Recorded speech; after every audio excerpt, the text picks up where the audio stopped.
Hey, what's up, everybody? This is the Roy, and welcome to my channel, 40 and Broke, where we're all about getting out of debt, saving, investing, and getting our finances under control so we can live the life we've always dreamed of. Because that's what it's all about, living the life we've always dreamed of. So, one of the things I wanted to talk about today is the saying, comparison is the thief of joy. We hear this so much.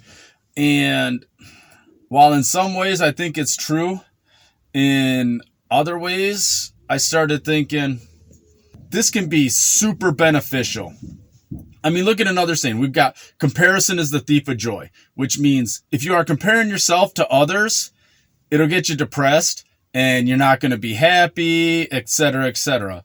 But then you also have the saying, you are the average of the 5 people that you hang out with the most.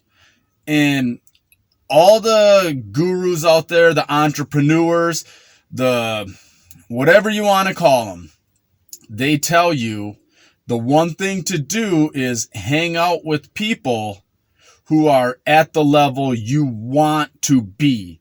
So they push you to work harder. They push you to do more. They push you to do better. You are trying to excel so that you can reach that level.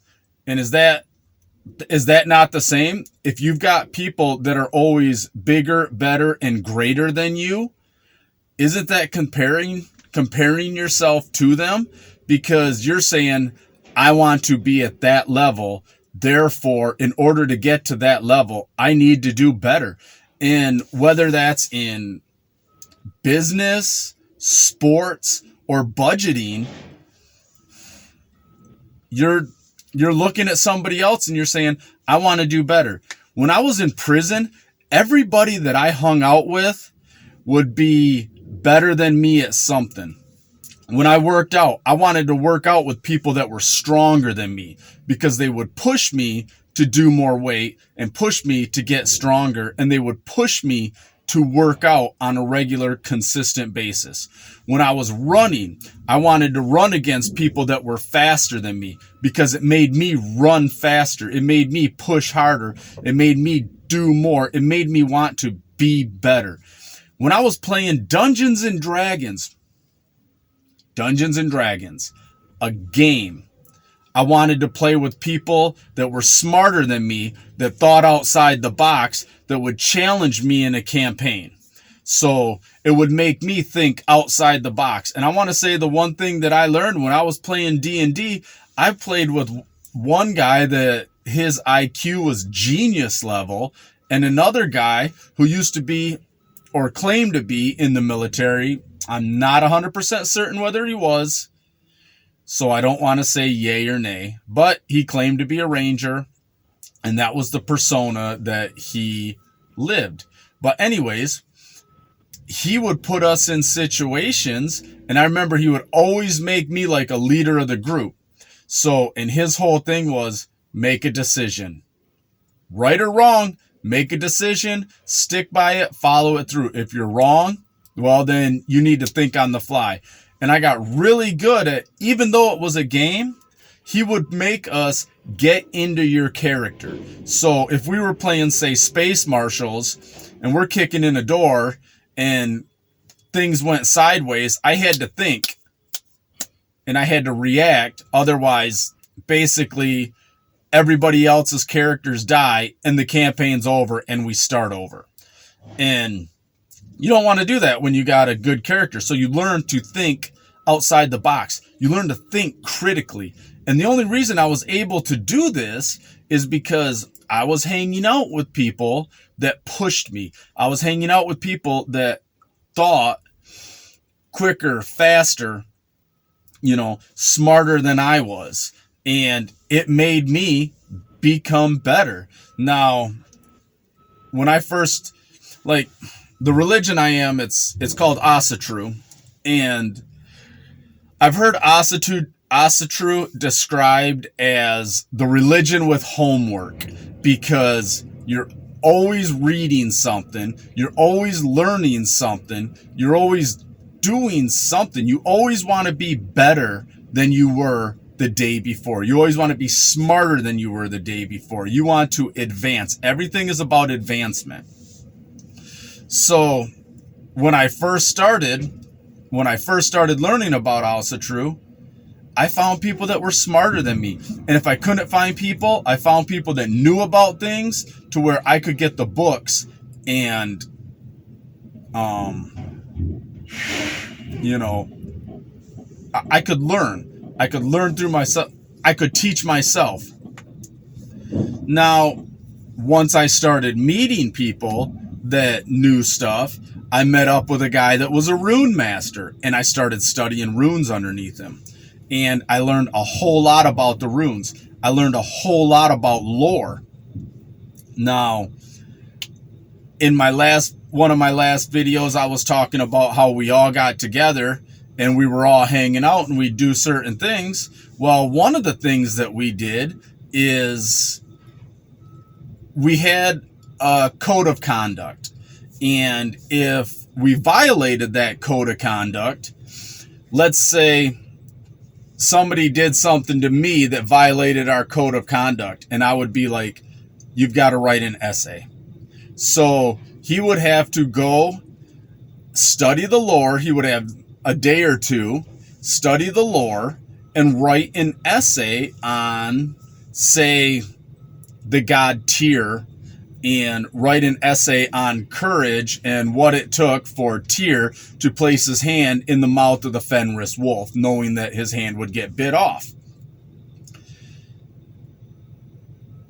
So this was stuff that we would do. I was always around people that made me think outside the box. And it got to the point, especially in the religion that I follow, I was one of the top people that they would come and talk to. And they called me Bane. So they called me Bane the Silver Tongue because I was smart, I'm quick-witted, and I can think on my feet. Whenever anything happens, I could run interference. Like, we would perform blow out on the yard, which is a religious ceremony. Blow. It'd be the equivalent of like going to church for a Christian. So we're out performing blow on the yard. Well, at the time, you were not allowed to have religious gatherings on the yard. I don't think you still can. But anyways, you were not allowed to have religious gatherings on the yard, but we were, Asatru was also not allowed to have group meetings, group services. We weren't allowed services at the time. They said we could practice in the privacy of our cell, but that was it. So I remember we would go out on the yard and risk getting in trouble to have group meetings, group services, group bloats. So one day we're sitting out on the yard and we're doing a bloat, and I was allowing somebody else to run it. Normally I would act as the Gothi, which is like the priest, and I was letting them run it. And the officers came up and I had to go talk to them. I was running interference so these officers would not interrupt the bloat. And this was something that happened, and I know I'm getting off onto a story, but this is something that would happen because I surrounded myself with people that forced me to learn, that forced me to become greater, whether it was physically, mentally, emotionally, financially, no matter what. You surround yourself with those 5 people so that you become the average. And what I ended up doing is I went from the average to the top. So I became the person that pulled everybody up. I became that person that pulled the average higher and forced the next guy to up his game. And because that's what was done with me. So this is where I come in, and I was thinking, is comparison really the thief of joy? Or do we just allow it to be? Because if we just say comparison is the thief of joy, we're never going to surround ourselves surround ourselves with people who are greater than us. Therefore, we're never going to be pulled to greater things. We're just going to stay right along with our slow growth, and everybody's going to cheer us on, which, don't get me wrong, that's great. But you want somebody to say, hey, good job, but you can do better. Good job, but you can do better, you know? And this is what me and my brother do to each other all the time. He'll be like, yeah, I posted, 5 items on Facebook Marketplace today. And I'm like, well, why didn't you post 10? Good job. Tomorrow post 10. Tomorrow do this. Okay, that's good. But tomorrow do this. And then I'll be like, yeah, I wrote a chapter in my book. And he's like, oh, good stuff. What was it about? Blah, blah, blah. And I'm like, he's like, okay, good. Tomorrow do 2 chapters. So that's what you want.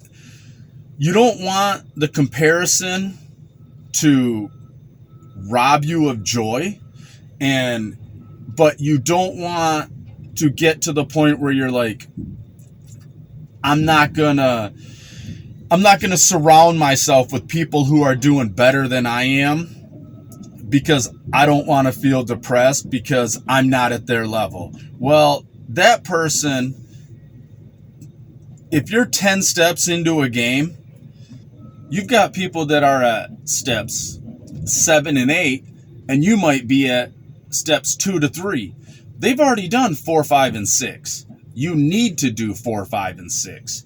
So use them as inspiration. Use them as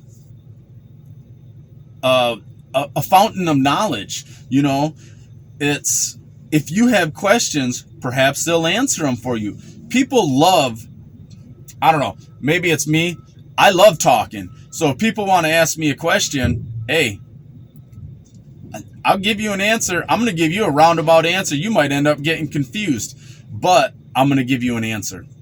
So don't let the saying comparison is the thief of joy stop you from watching people that are at a state further along than you are. Use that to become the average of the 5 people you are around the most, and build yourself up to that level, so that the next step in the game, now you're that person that everybody else wants to become. You're that person that they're watching and saying, I need to get to that level. So, all right, everybody, just keep going at it. Remember, small steps equal big results. Get there and get it.